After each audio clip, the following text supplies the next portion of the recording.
रीवा राज्य के पश्चिमोत्तर इलाके में जमीन दवाली थी, जिसकी शिकायत बादशाह तक पहुंचने पर इलाहाबाद के सूबेदार मोहम्मद खां बैंगस को हुक्म हुआ कि बुंदेला केसरी का जिनकी उम्र इस समय 80 वर्ष हो चुकी थी, दमन किया जाए। 1726 की बात है। बुंदेलों ने लाख बंगस को रोकथाम की, मगर धीरे धीरे मुगल सेना बढ़ती ही गई और महाराजा तथा युवराज हृदयसार दोनों को बंदी बना लिया 1728 में। तब छत्रसाल महाराजा ने पूना के पेशवा बाजीराव प्रथम को अत्यावश्यक संदेश भेजा कि आकर सहायता कीजिए। है प्रचंड बोल मस्तकों के झुंड, आज चक्र की घड़ी के तुम गुहार दो। इस मामले में है कि जो क्रियापद होता उसको अंत में नहीं लगाता, उसको पहले लगा देता।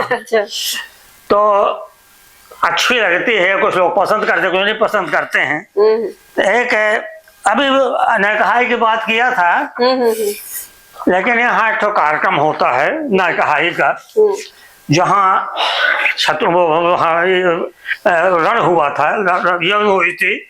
वहाँ हर साल हमारे गांव के लाल बहादुर सिंह वो वहाँ मनाते हैं। उसमें हम लोगों को भी बुलाते हैं, बैठाते हैं, तो कुछ जानकारी देनी पड़ती है।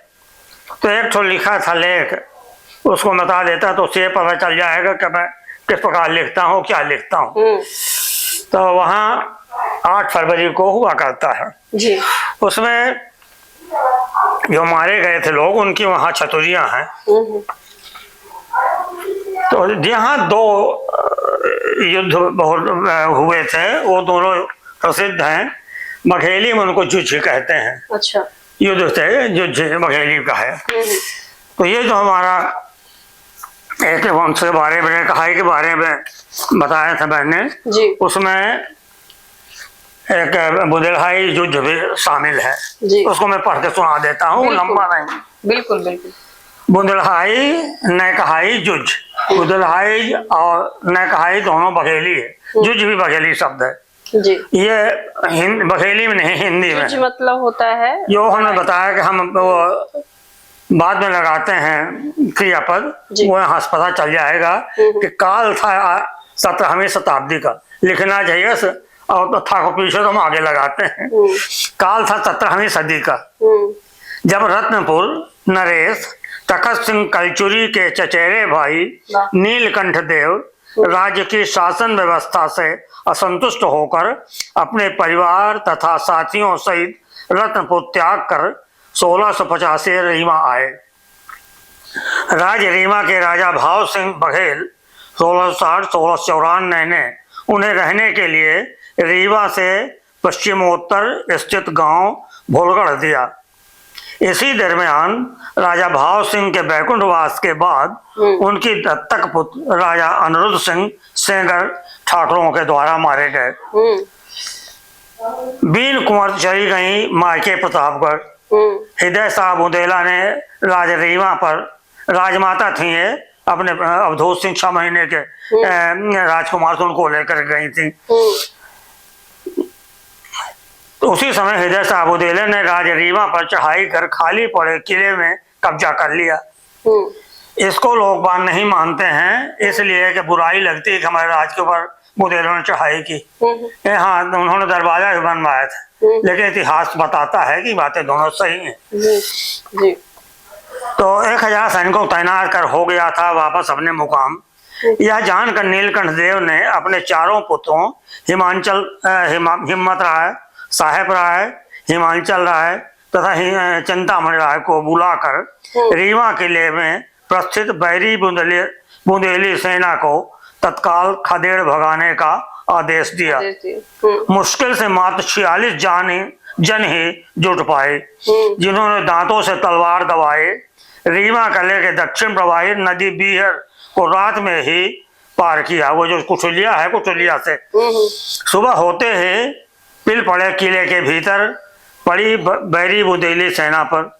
अचानक हमले से घबराकर बैरी बुंदेला दल किला से बाहर भागने का हुक्म करते भांज रहा था भाला, बर्छी, तलवार किले के डेवढ़ी प्रवेश द्वार पर। किला तब इतना बड़ा नहीं था। अभी तो हम वहां तो खाएंगे, बहुत पीछे तक था किला, पहले तब की बात है ये। किला की ड्योढ़ी द्वार पर साहेब राय के 16 वर्षीय किशोर पुत्र मर्दन शाह, जो एक दिन पहले ही ब्याह करके आए थे, मचाए हुए थे कत्लेआम। बैरी दल उन्हें मौत के घाट उतार कर भाग खड़ा हुआ। वर्तमान घोघर स्कूल के सामने के मैदान में कलजुल जल ने बैरी सेना को घेर कर मचा दिया घोर घमासान। घबराया बैरी दल पलायन तो कर गया, किंतु हिम्मत राय, साहेब राय, चिंतामण राय के प्राण हत करके, हिमांचल शाह को घायल करके, इन तीनों वीरों शहीदों के जिस स्थल पर प्राण त्यागे, उनकी स्मृति में वहीं तामीर कराई गई स्मारक चतुरियां स्थापित हैं जर्जर हालत में। सन 1730 के इस जंग को लोग बानी में रिमही, जो बघेली लिखी जाती है, ने अभिहित किया बुंदेलहाई। और जो उनका छतरी थी वो किला के सामने दरवाजे पर बनी हुई है, पुराने किला। अब किला तो बाद में फिर और आगे बढ़ा, उसमें मेरा हुलास सिंह बैठ करके पूजा किया करते थे, वो भी वहां पर साल में है। तो इस घटना के 66 वर्ष बाद सन 1796 में फिर से राज रीवा में घूम रहे संकट के बादल। चलिए जाना जाए कारण निवारण ऐतिहासिक पृष्ठभूमि से। महाराजा छत्रसाल बुंदेला के अपने राज, यह तो बता भी चुका हूँ, लेकिन जो लिखा उसको मैं पढ़ के सुना देता हूँ। बहाते रीवा राज के पश्चिमोत्तर इलाके में जमीन दवाली थी, जिसकी शिकायत बादशाह तक पहुंचने पर इलाहाबाद के सूबेदार मोहम्मद खां बैंगस को हुक्म हुआ कि बुंदेला केसरी का, जिनकी उम्र इस समय 80 वर्ष हो चुकी थी, दमन किया जाए। 1726 की बात है। बुंदेलों ने लाख बंगस को रोकथाम की, मगर धीरे धीरे मुगल सेना बढ़ती ही गई और महाराजा तथा युवराज हृदय शाह दोनों को बंदी बना लिया 1728 में। तब छत्रसाल महाराजा ने पूना के पेशवा बाजीराव प्रथम को अत्यावश्यक संदेश भेजा कि आकर सहायता कीजिए, नहीं तो बुढ़ापे में ये लड़ाई हारने की पहली बार नौबत आ गई है।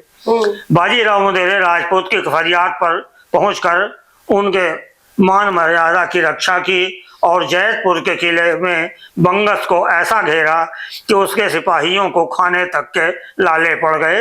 बंगस समाप्रार्थी होकर वापस हो गया। इस बाबत अपनी कृतज्ञता प्रकट करने के लिए छत्रसाल जी ने बाजीराव को अपना तीसरा बेटा बनाकर विशाल साम्राज्य का पश्चिमी भाग बख्श दिया। साथ ही एक सुशिक्षित अस्त्र संचालन तथा घोड़े की सवारी में प्रवीण महारानी मस्तानी नाम की खूबसूरत बाला भी भेंट की, जिसके बारे में इतिहासकारों में मतभेद है। फारसी वालों ने लूली उर्फ मस्तानी को रक्कासा की बेटी लिखा है। यह भी कि मस्तानी महल, कब्र तथा मस्जिद पूना में कुछ किलोमीटर दूरी पर सुरक्षित कड़े आज भी देखे जा सकते हैं। हिंदी वालों ने मस्तानी को महाराजा छत्रसाल की एक मुसलमान रानी की संतान लिखा है, जिसका महल वर्तमान में छतरपुर जिले के धुबेला महल, जो अब संग्रहालय है, के दाहिनी ओर स्थित है। इसको मैंने देखा भी है। तो मस्तानी बेगम पूना जाकर पेशवा की चहेती रानी की तरह रहने लगी। उनसे बाजीराव का जो पुत्र हुआ उसका लालन पालन तो पेशवा ज्यादा की तरह ही हुआ, लेकिन बाजीराव के बंधु बांधवों ने उसे ब्राह्मण मानने से इनकार कर दिया। बाजीराव पेशवा ब्राह्मण थे। बालक का नामकरण किया गया शमशेर बहादुर और वयस्क होने पर विवाह एक मुसलमान घराने में कराया गया, जिसके बेटे अली बहादुर को पेशवा ज्यादा का ही सम्मान और पेशवाई का प्रतीक जरी पटका रखने का अधिकार था, जिसके नीचे आकर अपराधी भी पकड़ धकड़ से सुरक्षित हो जाते थे। माने मस्तानी की संतति को पेशवा ज्यादा ही माना गया। कृष्ण सिंह, अली बहादुर कृष्ण सिंह भी कहते थे। कृष्ण सिंह उर्फ अली बहादुर मध्य भारत में महाराजा महादी सिंधिया जैसे पेशवा के धाकड़ अक्खड़ राज्याधिकारी की आज्ञाओं का उल्लंघन करते हुए अपने लिए अपने बाहुबल से बांधा राज कायम करने में सफल हुए। देश भारत की आज़ादी के बाद नवाब अली बहादुर का परिवार सरकार की पेंशनर की हैसियत से सरकारी संरक्षण में इंदौर में रह रहा था, जिसके अब्बास बहादुर महाराजा मातन सिंह योधे के सहपाठी रह चुके थे। अच्छा। रीवा राज पर चढ़ाई करने वाले जसवंत राव निम्बालकर उर्फ नायक नवाब अली बहादुर बांदा के ही प्रधान सेनापति थे। प्रदर्शन से भयभीत करने के लिए वे तोप से सज्जित 10,000 की विशाल सेना लेकर रीवा आए, जिसमें भाड़े के अनोखी हिम्मत गोसाई के बहादुर गोसाई के और कर्नल मिसल बेग की नागर सेना भी शामिल थी। सेना ने आकर रीवा के पश्चिम बाबूपुर चौराहटा में शिविर स्थापित किया। प्रदर्शन के लिए किले पर गोला दागा। तत्कालीन राजा रीवा के राजा अजीत सिंह के पास संदेशा भेजा कि सरदेश मुखी चौथ का भुगतान करें, हम वापस हो जाएंगे। राजा अजीत सिंह का जवाब था, हमने कभी किसी को कर नहीं दिया, न अब देंगे। और बात बनी सबब जंग की। उन दिनों राजरीवा में कोई संगठित सेना नहीं थी। तत्काल जुट सके ठाकुरों के अखाड़े थे, मादेशी 200 जाबाज। उन्होंने 2 दलों में बंटकर आगे पीछे से बैरी दल पर हमला किया। अति आत्मविश्वास को की जोखिम ओवर कॉन्फिडेंस से प्रेरित नायक हाथी पर सवार सामने से हमला किए दल का रण कौशल देख रहा था। तभी दूसरे दल के पीछे से आकर हाथी को घेर लिया। नायक हड़बड़ाकर हाथी से उधर घोड़ी पर चढ़ ही रहा था कि उसके छाती में बर्छी जा घुसी और तलवार की मार से सर कटकर भूमि पर आ गिरा। मच गई भगदड़ बैरी विशाल दल में। यह घटना घटी सन 1796 ईस्वी महागहन तिथि शुक्ल पक्ष की 30 दिन शुक्रवार को। इस अल्पकालिक चमत्कारिक युद्ध को बुंदेलखंड में कहा जाता है नकहाई युद्ध।